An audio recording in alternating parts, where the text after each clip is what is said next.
Welcome back to Prophecy Unfolding, where prophecy is truly unfolding. If you're anything like me and you look around the world and see the things that are happening around the world, whether it be war, rumours of war in Europe and the Middle East, or some of the natural disasters that seem to be happening altogether, you start to wonder and you start to realise we're drawing close to the end.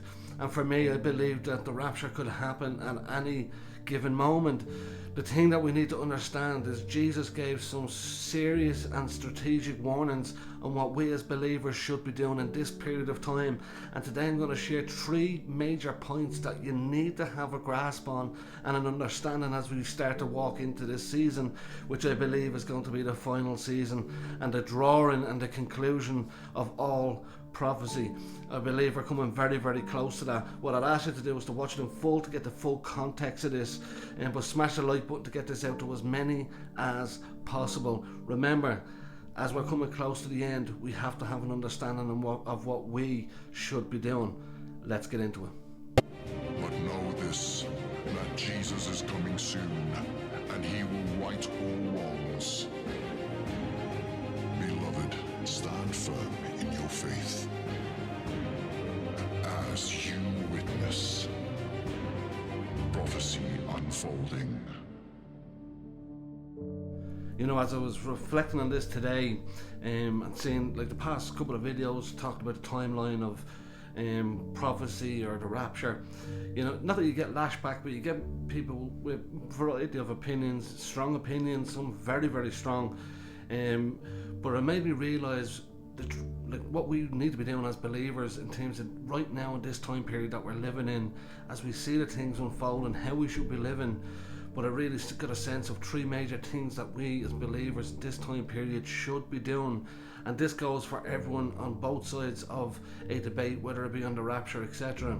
Number 1 is to have a sober mind, and scripture tells us that. Jesus himself said it as well, is to keep a sober mind. And when we apply it to today, I'm saying it more so from be spiritually sober in terms of aware of the spiritual side of things, be ready for the things that happen, because a huge amount of what we're seeing happening happens in the spirit. We need to keep ourselves ready for what we call the attacks of the enemy, and they're happening more and more. Now I think there can be a physical side to that too as well, in terms of the physical side of being sober, making sure we're not complacent in our ways, that we're really, really having an idea of the time that we're living in as things draw to a conclusion. But Paul tells us as well that the battle is not against the flesh and blood, but against powers and principalities and strongholds in the air. So we need to be very, very vigilant in our prayers and in our understanding that as things move ever closer to that period of time, we believe the spiritual side of things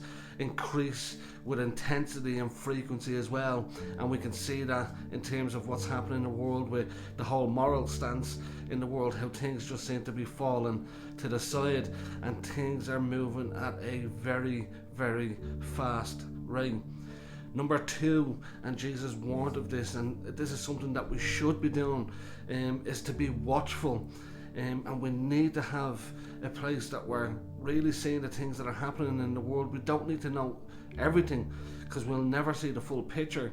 But as someone that studies prophecy and look at the geopolitical side of things and the natural disaster side of things, we can see the signs all around us. We can see that what Jesus spoke about seems to be unfolding before our eyes. We need to be watchful of these things and have a sense of being alert and ready in that time. And that's kind of one of the major points that Jesus spoke about, and even other people within scripture told us to be watchful at the times that we're living in. Know that when the seasons come or when the seasons go, and I believe that we're entering or have entered into what I call the final season. We're coming to the crescendo of it all.